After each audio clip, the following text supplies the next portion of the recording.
today's video, we're going to be discussing the basic setup and use of the assault pack. Now, this guy right here is just a basic Army assault pack.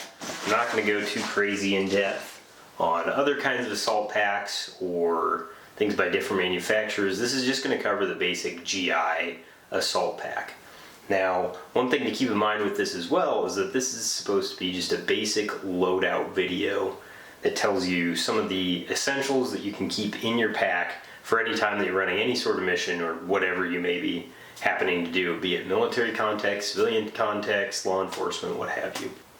So to start off, I just want to discuss basically what an assault pack is, right? An assault pack is sort of a medium small size bag that can sustain you for typically between 24 hours and 3 days, right? It's not going to be as big as a rucksack that's designed to be dropped somewhere for days on end or to sustain you for days or however long you may have to be sustained out of it, right? It's just designed to get you there, get some things done, and then come back to wherever your main source of supply is, right? So with that in mind, some essentials to put into your assault pack are going to be anything that will keep you sustained for that short period of time, right?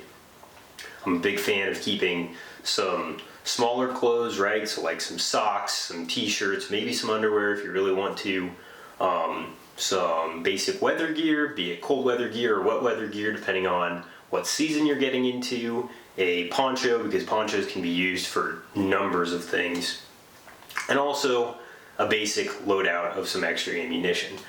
Personally, I like to carry 4 magazines on my chest rig or plate carrier, or whatever I happen to be running at the time, because that's a number that lets you have a good amount of ammunition on you without being so much that it's weighing you down in the front and you're not carrying it, where you can more efficiently carry it on your back.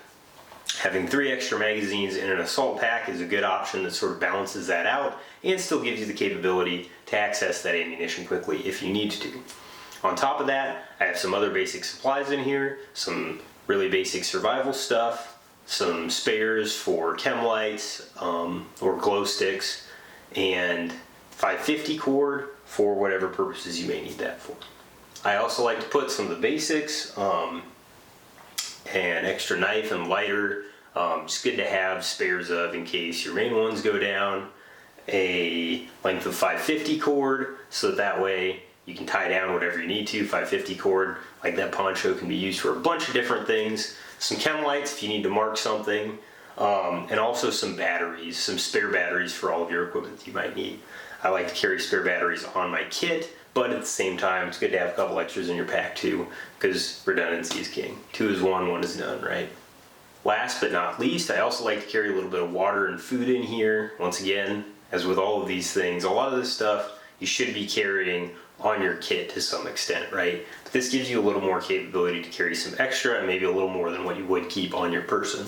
So some water and some food. I like to keep 1 MRE in there, especially if I'm just doing short duration ops. If you're going to be out for 3 days or so, which technically this issued pack is a 3-day assault pack, so you could do something like that. It's nice to have a little more food than just 1 MRE, but this will cut down the amount of time it takes for you to pack that. And having 2 canteens, 2 quarts worth of water on you is also nice, so that you don't have to resupply quite as much.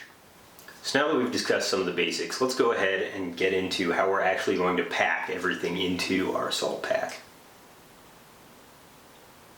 To kick things off, we'll go ahead and start off by looking at the actual assault pack itself. So to set up your assault pack, it's important that you take and secure all of your loose straps and things that you're not going to be using. Some people are a big fan of taking and tying these down as tightly as they can. I really don't like that, because if you need to adjust them on the fly and you have them all taped down or tied down as tight as you can, then they're going to be a little bit more of a pain to make those adjustments on the fly with. I'm personally a fan of letting these straps, I don't know what they're specifically for, I always use them to tie down sleeping bags, sleeping mats, what have you.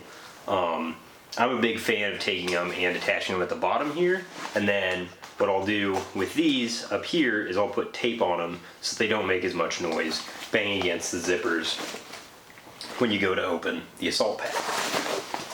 Now a word about this. It's just your standard military issue assault pack. It contains a few pouches, has a main pocket, which is pretty spacious. It has a secondary pocket Inside that, it has this Velcro pocket, and then it has another Velcro pocket on the back here for quick access. Those are what come in these by default. You can take and put canteens or e-tools or what have you on the sides here. Sometimes I'll carry canteens on the sides, or I'll just leave the canteen pouches on the sides so that I have a little bit of extra storage space externally.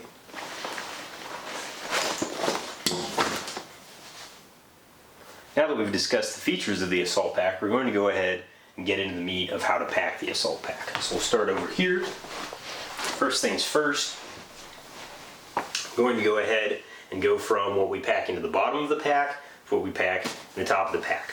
This stuff right here is all going to go in the main pocket, right?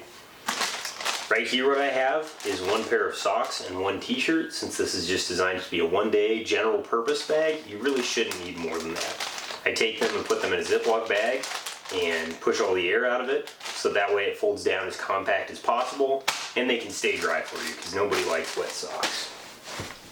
Next up, we have our wet weather top and our two canteens. These are going to go on top of these. These will stack and the canteens can go into the side.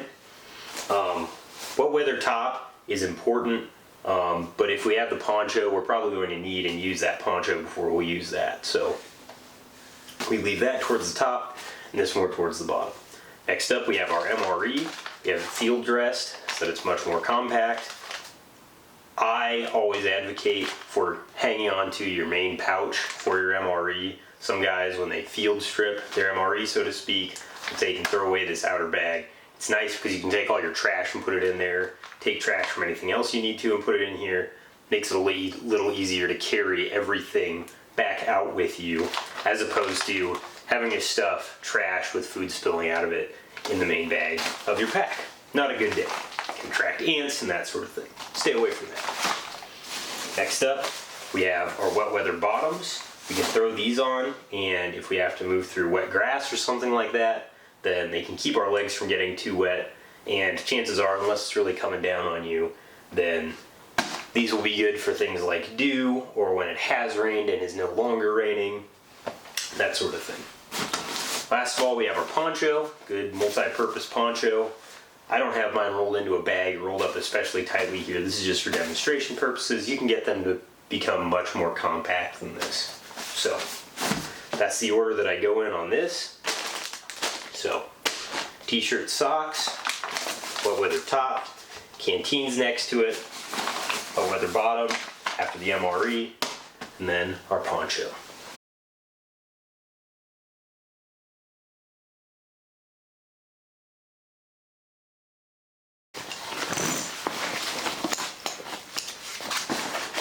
As you can see, this packs up nicely and we still have a little bit of space on top there, so we can put whatever equipment we might need to on top of it. We can always take and compress that a little bit and then get some more space in order to throw that stuff in there if we need to.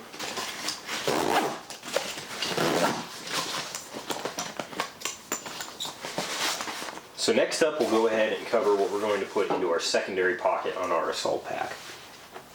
These two items are a couple of small items. They're nice to have for survival purposes. You should always carry a lighter and a knife on you anyway, and these should be backups, but it is nice to have a backup in here in case you lose something, something gets damaged, what have you. So I take that knife and that lighter, open up this inner pocket, and I shove them down into the bottom in there. And that lets them stay down out of the way. They're back behind everything, so they're not going to be bugging you. Nothing's too cluttered, and these are emergency items anyway, so that way you have them, but they don't bug you.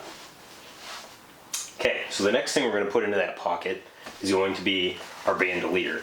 I'm an advocate for carrying 4 magazines on your kit, especially when you're doing recon missions. So in order to have a little bit of extra firepower in case you need to break contact or you need to execute a squad attack, something like that, then this allows you to have some extra magazines on tap quickly that you can pull out of your pack. Now, something about the assault pack, it's not super commonly known.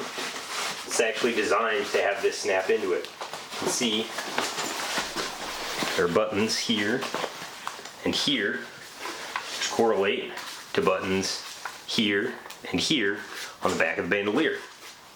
That allows it to go in there. As so you can pull that out quickly. Now this is a 6 magazine bandolier. I only keep 3 magazines in it, especially if I'm going to be carrying 4 in my kit. You can load it up to 6 magazines, but that's sort of mission dependent. So one thing I do recommend is when you set up this bandolier, you want to have this guy, your strap, paid all the way out, and we can wrap it up in a way as such that we can quickly access it and throw it over our body if we need to. So the way that we set this up is that we take, with our strap paid all the way out, we're going to take and stack the folds of it underneath the flap of our center magazine pouch.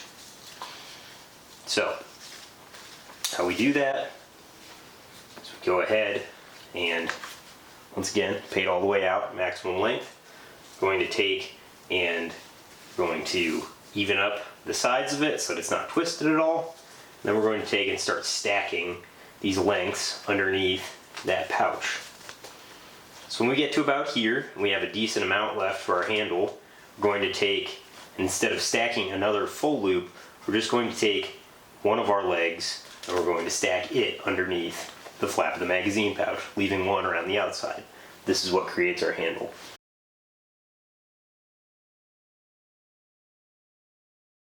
We'll then take some duct tape, specifically duct tape. You can use Gorilla Tape, that's what I'm using here. But shooter's preference, whatever you happen to have on hand, and you want to put one wrap, and only one wrap, around the center of your strap. Now you don't want to go around more than once, because that's going to make it difficult for it to tear away if you need to access this quickly. So once you've done that, you can close the flap on your bandolier, back up. We can take this guy and snap it into our assault pack.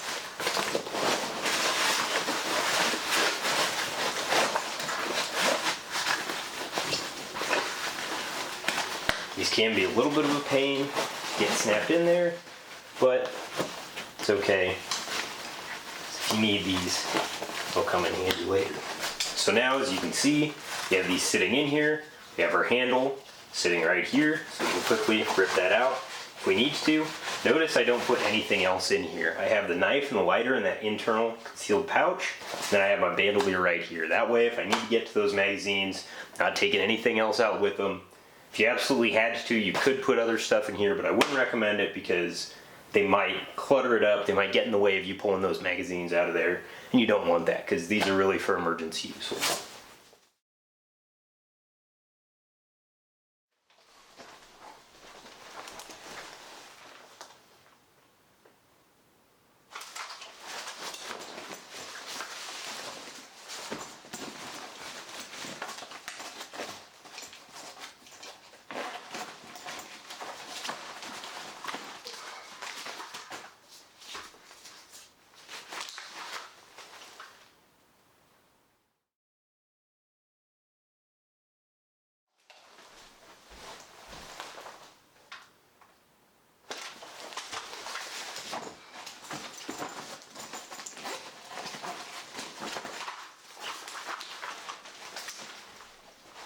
So last but not least, we're going to go ahead and we're going to fill up this back Velcro pocket. This is where I like to keep all this stuff that I would want to have quick access to in case I should need it. So I have 3 chem lights right here. We're going to put those in there. I have a green, a red, and an infrared. Those are 3 common colors, so we can do a variety of marking depending on what we need to do. Take those, throw those in there. Some 550 cord right here. This is about 40 feet worth of it, but you can put anywhere from 20 feet on up to 50 feet. 100 feet gets a little bit tangled and kind of makes it a mess to get to stuff in here, but this is a pretty decent amount. And last but not least, we have spare batteries.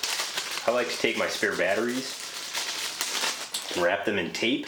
Electrical tape, painter's tape, whatever you happen to have, just something to keep them together in pairs, because a lot of things take pairs of batteries or 4 batteries or some multiple of 2 batteries. So when I set these up, I do them all the same way. I like to leave a loop of tape right here so that I can quickly pull that off, get access to the batteries, and I like to tape over the ends so they don't touch each other or something else and short out on me. So I have 4 AAAs and 4 AA's in here. It's enough so that if you're on mission, doing whatever you're doing, then you can replace your batteries and keep going without carrying too many. So that's everything set up in the assault pack. As you can see, it's not gigantic, it's not tiny either, but this is a good baseline to start off with. And if you have any other mission essential equipment or whatever you might need, you can always throw it in here. Alright guys, so that wraps it up for how I've set up and packed my assault pack. If you have differences of opinion, that's absolutely fine. This is just a basic idea of how to get it done for someone who's starting from scratch on this. This is how I like to do it, and I like to add whatever else I might need for whatever I'm doing to this basic setup. So if you want to let me know in the comments what you thought, if you liked this, if you hated it, if there are improvements or other things that you would have liked to see in here, go ahead, leave them in the comments below, and I'll see you next time.